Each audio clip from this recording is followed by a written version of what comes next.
Hello दोस्तों। आज हम देखेंगे क्लास 11th फिजिक्स का chapter motion in a plane का एक कॉन्सेप्ट।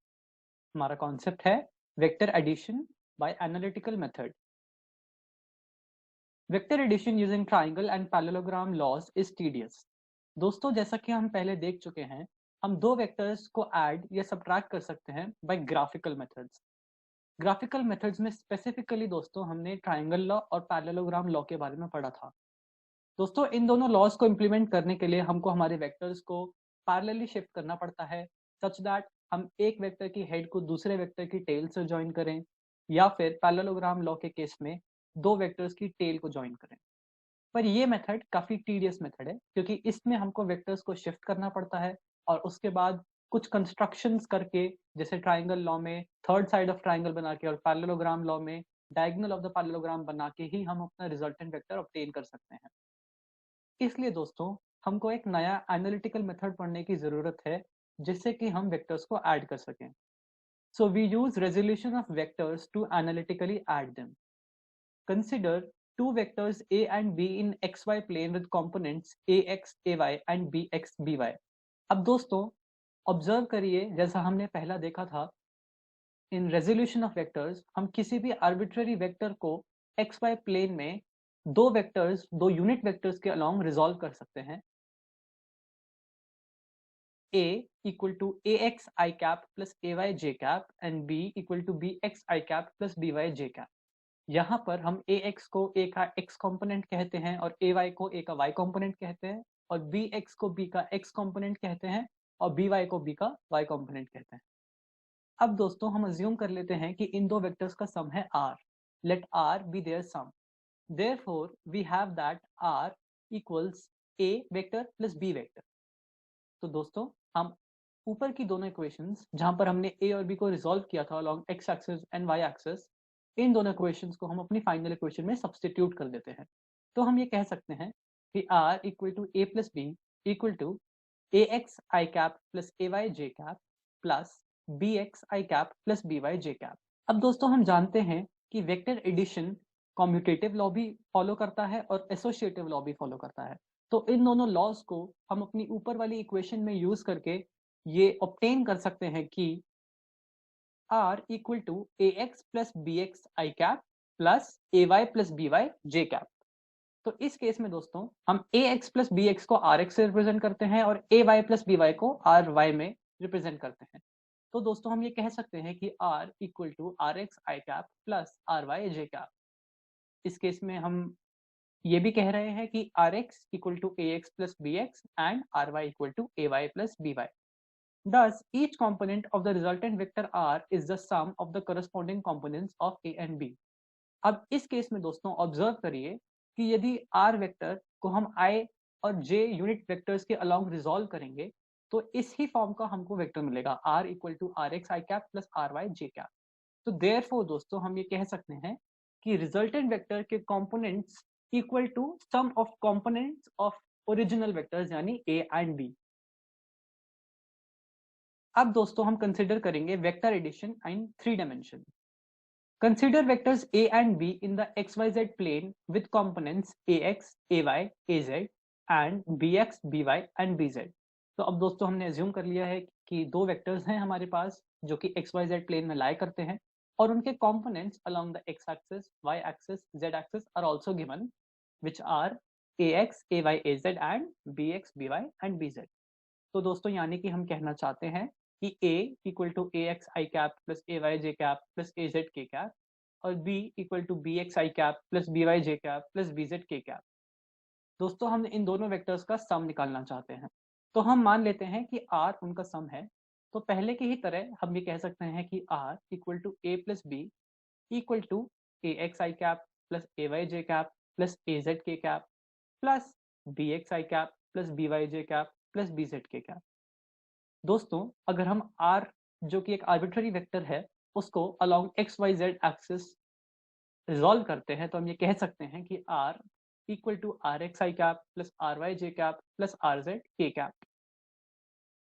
इसका मतलब दोस्तों, फिर से हम अपनी इक्वेशन को कॉम्यूटेटिव और एसोसिएटिव लॉज को यूज करते हुए रीअरेंज करके ये कह सकते हैं कि R X equal to A X plus B X ry equal to ay plus by and rz equal to az plus bz। यानी दोस्तों हमारा पिछला रिजल्ट यानी 2 डायमेंशनल एनालिटिकल एडिशन मेथड का रिजल्ट 3 डायमेंशंस में भी होल्ड करता है। दोस्तों इसी मेथड को हम वेक्टर्स के सब्ट्रैक्शन के लिए भी एक्सटेंड कर सकते हैं। ऐसा हम कैसा कर सकते हैं दोस्तों? मान लीजिए हमको दो वेक्टर्स a और b का सब्ट्रैक्शन निकालना है, यानी हमको a माइनस बी निकालना है। तो इसको हम दूसरी तरीके से एक्सप्रेस कर सकते हैं, a प्लस माइनस बी। इस केस में सबसे पहले हम माइनस बी ऑब्टेन करेंगे और फिर माइनस बी को a में ऐड कर देंगे। अब हम जानते हैं दोस्तों कि एडिशन एनालिटिकली कैसे करना है। दोस्तों अब हम एक एग्जाम्पल देखेंगे।